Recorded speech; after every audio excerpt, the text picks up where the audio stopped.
Hey guys, how are you? It's Ant again for Comfies. I'm doing a vlog this time on what to do if you are flying with a stoma.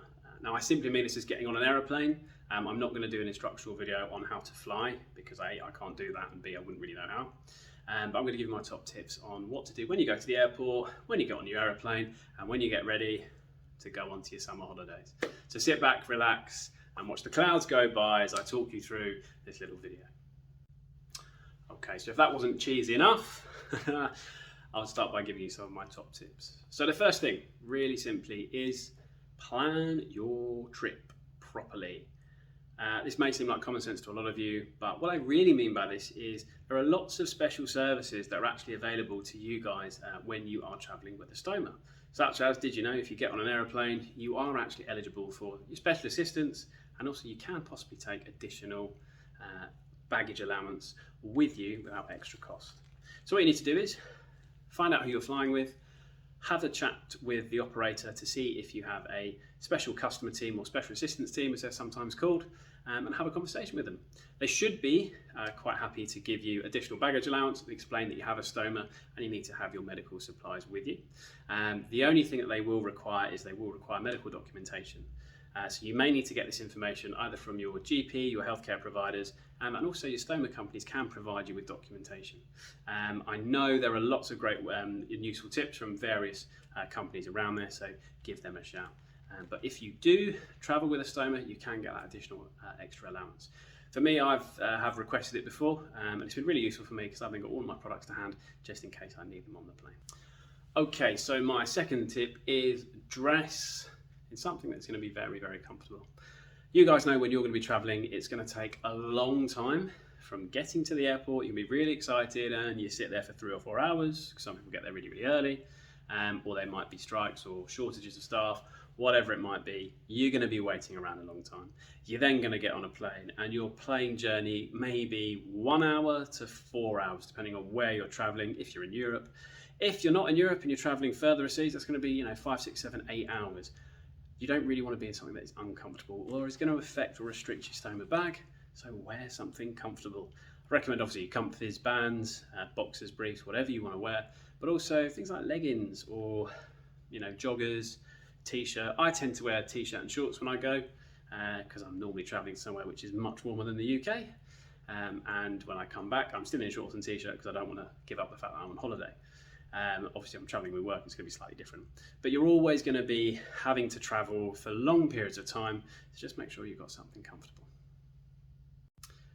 Second tip really is just make sure you've got all of your supplies and everything that you need in your carry-on, and it's available to you as best you can, because going to the toilet on a plane can be very, very difficult. Now I know it's not necessarily commonplace yet, but accessibility in disabled toilets on a plane this doesn't happen.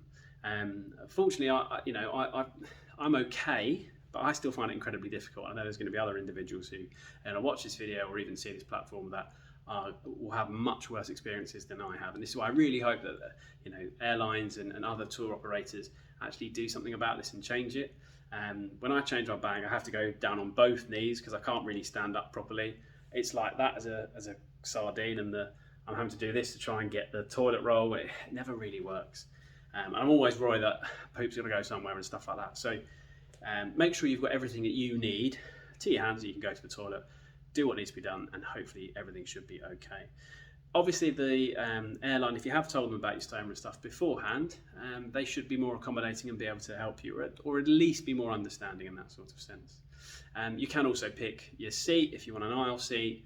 Yeah, obviously you're going to have to pay extra because that's just what happens sometimes, but you can have an aisle seat, and you can have free access to the toilet whenever you need it.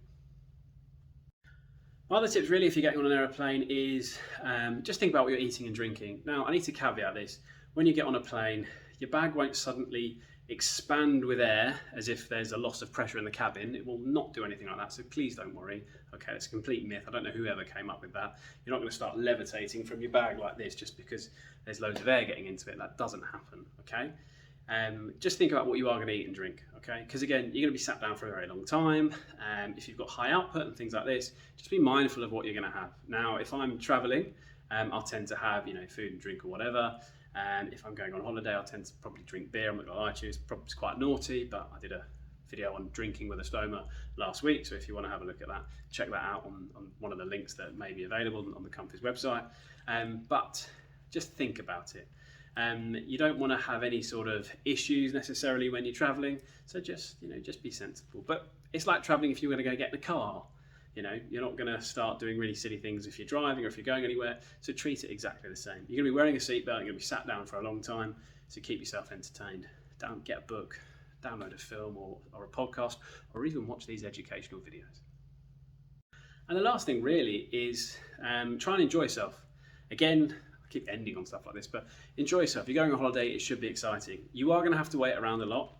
That's going to be just standard. Especially if you're a UK individual, or I live in England. I know if I go and travel, I've now got to wait in the non-EU queue, which means it's going to be even longer to get through customs. I flew to Madrid the other week, and it took me well over an hour just to get out of off the plane and out of the airport, and that was literally just absolutely ridiculous. You are going to be waiting around a lot, okay? But go and enjoy yourself. You are on holiday, okay? You've got everything that you need, you've planned ahead, you've done all the right things, so just enjoy yourself, relax, and I hope you have a lovely holiday. So that's kind of it really. Those are my top tips for flying with a stoma. If you think of anything else, just have a comment in the section below. We can obviously come back to you. But enjoy your holidays, guys, and I'll see you when we've landed.